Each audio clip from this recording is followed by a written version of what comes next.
दोस्तों, अगर आप भी सूर्य कुमार यादव और रिंकू सिंह को खतरनाक खिलाड़ी मानते हैं तो इस वीडियो को एक लाइक जरूर कीजिएगा। दोस्तों, दूसरे टी20 में अफ्रीका की घातक गेंदबाजी का मुंहतोड़ जवाब देते हुए सूर्य और तिलक ने अपने बल्ले से ऐसा तहलका मचाया, अफ्रीका में ही टीम इंडिया के नाम का झंडा गाड़ दिया। तो आखिर कैसे अफ्रीका ने अपनी लाजवाब गेंदबाजी से भारतीय टीम की कमर तोड़ी, लेकिन फिर भी टीम इंडिया की बैकबोन बने। सूर्या, तिलक, रिंकू के साथ मिलकर भारतीय बल्लेबाजों ने अपनी खतरनाक बल्लेबाजी से अपने दम पर नया इतिहास रच दिया। कैसे उन्होंने 20 ओवर में ही अफ्रीका को गेम से बाहर फेंक दिया, कितने रन बनाए। टीम इंडिया ने गेंद और बल्ले के बीच हुए इस जबरदस्त घमासान की पूरी हाईलाइट हम आपको जरूर दिखाएंगे, लेकिन उससे पहले आपको क्या लगता है, सूर्या, तिलक और रिंकू में कौन सबसे खतरनाक टी20 बल्लेबाज हैं? कमेंट में जरूर बताइएगा। दोस्तों, अफ्रीका में टीम इंडिया की शुरुआत तो जबरदस्त बिल्कुल भी नहीं हुई। पहला टी20 मुकाबला तो बारिश की भेंट चढ़ गया था, जिसके बाद दूसरे मुकाबले के लिए team India Saint George Park stadium पहुंची, जहां सभी दुआ कर रहे थे कि इस मुख्यालय में बारिश ना हो, और उन दुआओं का असर भी हुआ। मौसम साफ रहा।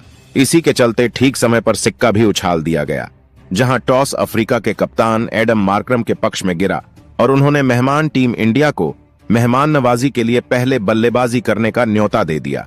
भारत का युवा दिल अपनी प्रतिभा को दिखाने के लिए एक मौका ही ढूंढ रहा था। अपने बल्ले से गदर मचाने के इरादे से एक नई ओपनिंग जोड़ी के साथ मैदान में बल्ले से तबाही मचाने के लिए उतार दिया गया। जायसवाल और शुभमन गिल, इन दोनों के कंधों पर टीम इंडिया को जबरदस्त शुरुआत दिलाने की जिम्मेदारी थी, लेकिन अफ्रीका की उछाल दर पिच पर इस कदर टीम इंडिया स्ट्रगल करेगी, ये किसी ने सोचा नहीं था। पहली ओवर की तीसरी गेंद पर यशस्वी जायसवाल बड़ा शॉट खेलने के प्रयास में डेविड मिलर को अपना कैच थमा बैठे। बिना खाता खोले ही यशस्वी जायसवाल पवेलियन लौट गए थे, और इसी के साथ वो टीम इंडिया को पहले ओवर में ही बहुत बड़ा झटका लगा। स्टेडियम में अभी से सन्नाटा हो गया था। यशस्वी के आउट होने के बाद तिलक वर्मा मैदान में मोर्चा संभालने आ चुके थे। पहले ओवर में टीम इंडिया मुश्किल से केवल 3 रन बना पाई थी। अब इन दोनों के कंधों पर भारतीय टीम को मजबूत स्थिति में पहुंचाने की जिम्मेदारी आ पड़ी थी। अफ्रीकी गेंदबाज तो गेंद नहीं बल्कि आग के गोले बरसा रहे थे। दोनों बल्लेबाजों को गेंद का संपर्क बल्ले से करने में भी काफी स्ट्रगल करना पड़ रहा था। टीम इंडिया के सिर पर संकट के बादल छाए हुए थे, और दोस्तों, गरीबी में आटा गीला। दूसरे ओवर की आखिरी गेंद पर सर विलियमसन ने शुभमन गिल को भी अपने जाल में फंसा लिया। उनकी कातिलाना गेंद को खेल पाने में गिल पूरी तरीके से नाकामयाब रहे, और बैट को छकाते हुए उनके पैर पर गेंद सीधा लगती है। जीस पर अंपायर की उंगली खड़ी हो गई और वो बिना खाता खोले पवेलियन की ओर लौट गए। टीम इंडिया ने अपने दोनों ओपनरों को केवल 6 रनों पर गंवा दिया था। भारतीय टीम पूरी तरीके से दलदल में थी, यहां तक कि अब वह खुद कप्तान सूर्य कुमार यादव को अपनी टीम की लाज बचाने मैदान में उतारना पड़ा था। 2 ओवर में ही अफ्रीका ने बता दिया था कि वह भारतीय टीम को कहीं का नहीं छोड़ने वाले हैं, लेकिन दोस्तों, तिलक वर्मा की आंखों में अंगार थे। तीसरे ओवर की पहली ही गेंद पर उन्होंने मार्क जानसेन का स्वागत चौके के साथ किया और अपने इरादे जाहिर कर दिए थे, तो दूसरी ही गेंद पर उन्होंने मैदान को चीरते हुए करारा चौका लगाया और अफ्रीका को मुंहतोड़ जवाब दिया। कांटे का मुकाबला शुरू हो चुका था। अफ्रीका के दिए गए झटकों का यह बल्लेबाज परफेक्ट अंदाज में रिप्लाई देने के लिए तैयार था। ओवर की आखिरी गेंद पर चौका जड़ने के साथ मिले 9 बॉल को भी उन्होंने चौके के लिए मारकर इस ओवर में कुल 19 रन बटोरे। 3 ओवरों में 25 रनों तक पहुंचा दिया। उनकी जबरदस्त बल्लेबाजी ने टीम इंडिया को मुकाबले में वापस लाकर खड़ा कर दिया था। दूसरी तरफ कप्तान सूर्य ने कवर को चीरते हुए खूबसूरत चौका जड़कर अपना खाता खोला। चौथे ओवर की चौथी गेंद पर भी सूर्या ने ऐसा छक्का बटोरा जिसने हर किसी को हैरत में डाल दिया था। कप्तान सूर्या ने अफ्रीका को दिन में तारे दिखा दिए थे, यहां तक कि अब तो उनके सामने हर गेंदबाज बेबस नजर आ रहा था। 5वें ओवर में भी उन्होंने अपनी खौफनाक बल्लेबाजी जारी रखी। उसका नतीजा था कि 5 ओवर में ही टीम इंडिया 53 रनों तक पहुंच चुकी थी, क्योंकि इस ओवर में भी सूर्या ने चौके छक्कों की झड़ी लगा दी थी।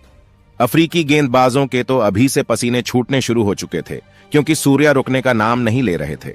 दोनों छोरों से अफ्रीकी गेंदबाजों की खूब खिंचाई हो रही थी।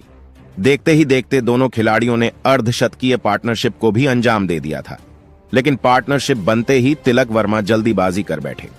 छठा ओवर लेकर आए गेरलाड की 5वीं गेंद पर तिलक वर्मा बाउंड्री पर फील्डर को अपना आसान सा कैच थमाकर पवेलियन चले गए। और उनके रूप में टीम इंडिया को तीसरा झटका लगता है। तिलक को 20 गेंदों पर 29 रनों का योगदान दे पाए थे और उनके आउट होने के बाद अब रिंकू सिंह मैदान में कदम रख चुके थे, जिन्होंने आते ही शानदार स्ट्रेट ड्राइव से चौका बटोरा और अपने बल्ले का जादू दिखाना शुरू किया। 6 ओवर में भारतीय टीम ने 59 रन बना लिए थे और तिलक वर्मा के आउट हो जाने के बाद सूर्य कुमार यादव और रिंकू सिंह ने पारी को आगे बढ़ाने का काम किया और दोनों ने बहुत खूबसूरत शॉट लगाना शुरू कर दिए। लेकिन 14वीं ओवर लेकर आते हैं तबरेज शम्सी और ओवर की 5वीं गेंद पर सूर्या अपना कैच जॉनसन को थमा बैठते हैं।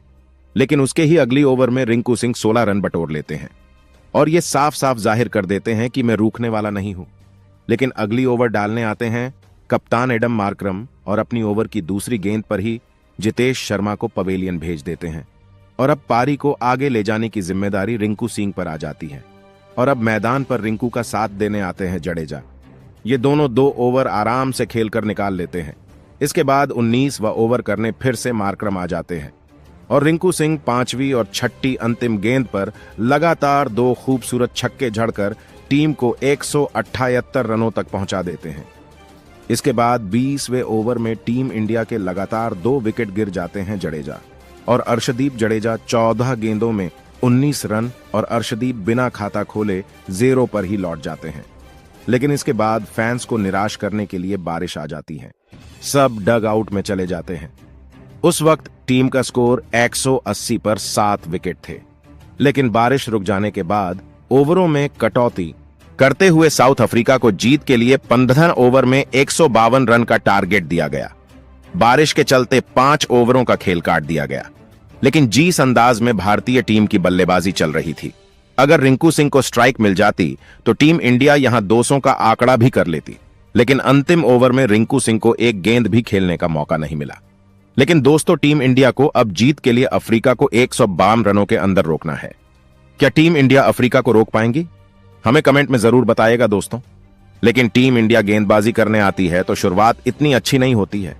सिराज की पहली ही ओवर में अफ्रीका के बल्लेबाज 14 रन बटोर लेते हैं और दूसरी ओवर डालने आए अर्शदीप के ओवर में 24 रन। लेकिन गेंदबाजी करने तीसरी ओवर में जडेजा आते हैं और अपनी कसी हुई गेंदबाजी से अफ्रीकी बल्लेबाज को मुश्किल में डालकर रन आउट कराकर टीम को वापसी करा देते हैं। लेकिन अफसोस चौथा ओवर मुकेश कुमार को एडम मार्करम 3 गेंदों में 3 लगातार चौके जड़ देते हैं और उनके ओवर से 13 रन बटोर लेते हैं। एडम और रीजा हेंड्रिक्स तूफानी बल्लेबाजी करते हुए टारगेट की ओर बढ़ रहे हैं। अफ्रीका को सिर्फ 8 रन प्रति ओवर बनाना है, जो कि मुश्किल नहीं है। 8 विकेट इनके हाथों में है और लगता है मैच भी जिस अंदाज से ये बल्लेबाजी कर रहे हैं। दोस्तों, अगली ओवर में कुलदीप यादव का भी ये दोनों बल्लेबाज वहीं हश्र करते हैं और इनसे 11 रन लेते हैं। अब अफ्रीका को जीत के लिए 60 गेंदों में 84 रनों की आवश्यकता थी और ये काफी अच्छे रन रेट से टारगेट की ओर बढ़ रहे हैं बिना कोई संकोच के। अर्शदीप फिर से अपनी 6ठी ओवर में 11 रन देते हैं। अब मैच किसकी ओर झुकता है ये तो वक्त ही बताएगा दोस्तों। लेकिन आपका क्या लगता है, हम यहां से मैच जीत पाएंगे या नहीं? कमेंट में जरूर बताइएगा।